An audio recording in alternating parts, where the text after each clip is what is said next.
Assalamualaikum warahmatullahi wabarakatuh. Perkenalkan, nama saya Azka Marcia Fadila dari kelas 2C.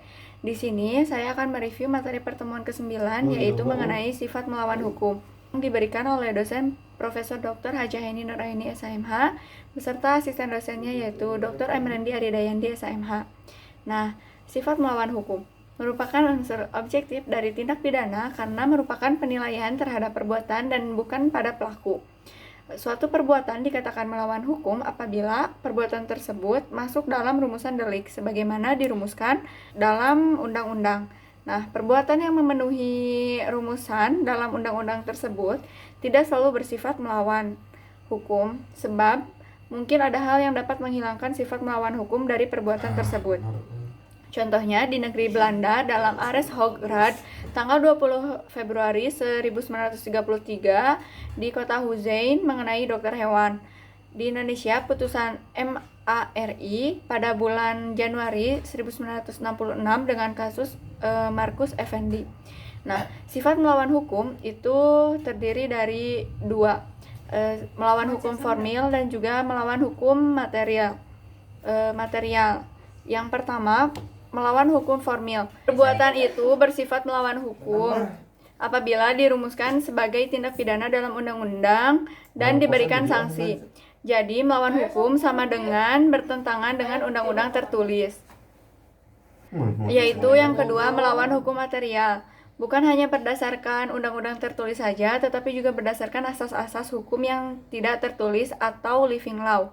Nah, sifat melawan hukum dapat berdasarkan undang-undang dan aturan hukum yang tidak tertulis.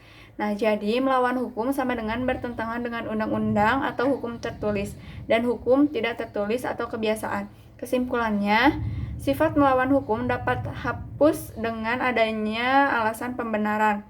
Menurut sifat melawan hukum formil, alasan pembenar hanya dapat diambil berdasarkan hukum tertulis. Yang ketiga, menurut sifat melawan hukum material, alasan pembenar dapat diambil dari hukum tidak tertulis. Yang keempat, ajaran melawan hukum formil sudah tidak dianut lagi sejak tahun 1963.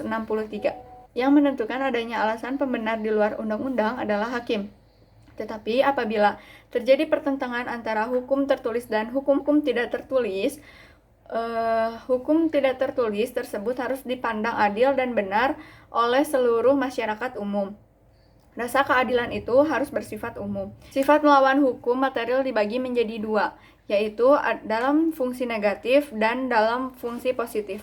Dalam fungsi negatif, yaitu mengakui kemungkinan adanya hal-hal yang ada di luar undang-undang untuk menghapuskan sifat melawan hukumnya perbuatan yang memenuhi rumusan undang-undang.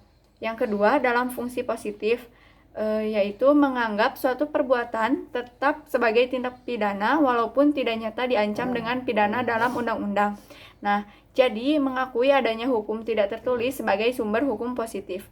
Yang ketiga, yaitu sistem hukum pidana Indonesia menganut ajaran melawan hukum material dalam fungsi yang negatif.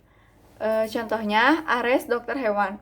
Nah, seseorang yang tidak dapat berbuat disebut sebab dari suatu akibat. Apabila pelaku mempunyai kewajiban hukum untuk melakukan suatu perbuatan, kewajiban hukum tersebut merupakan suatu norma yang hidup dalam masyarakat tertulis atau tidak tertulis. Kesimpulannya, menurut teori adekuat, suatu syarat dari akibat adalah suatu keadaan konkret yang dapat mempunyai kadar atau nilai dari sesuatu yang terjadinya sebab. Nah, apakah sifat melawan hukum harus dibuktikan? Apabila dicantumkan dalam rumusan tindak pidana secara tegas, maka unsur melawan hukum harus dibuktikan. Apabila tidak dicantumkan secara tegas dalam rumusan undang-undang, maka ada dua pendapat, yaitu dalam fungsi yang positif harus dibuktikan karena mempunyai unsur konstitutif atau ada tindak pidana apabila ada perbuatan yang bersifat melawan hukum. Yang kedua, dalam fungsi yang negatif itu tidak perlu dibuktikan. Nah, rumusan sifat yang melawan hukum dalam undang-undang yaitu mengatur istilah melawan hukum, alasannya adalah untuk adanya kekhawatiran apabila tidak diatur secara tegas. Orang yang berhak atau berwenang untuk melakukan suatu perbuatan sebagaimana dirumuskan dalam undang-undang akan dapat dipidana dengan istilah melawan hukum atau wedereh teligga seperti diatur dalam pasal 167, 168, 335 ayat 1, dan 552 KUHP. Istilah lainnya seperti tanpa mempunyai hak untuk itu, pasal 303, 548, dan 549 KUHP.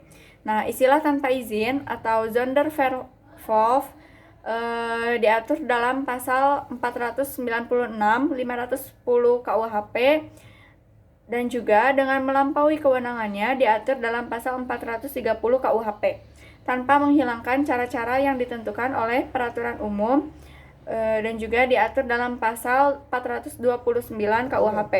Mungkin sekian review yang dapat saya berikan, kurang dan lebihnya mohon dimaafkan. Wabillahi taufiq wal hidayah. Wassalamualaikum warahmatullahi wabarakatuh.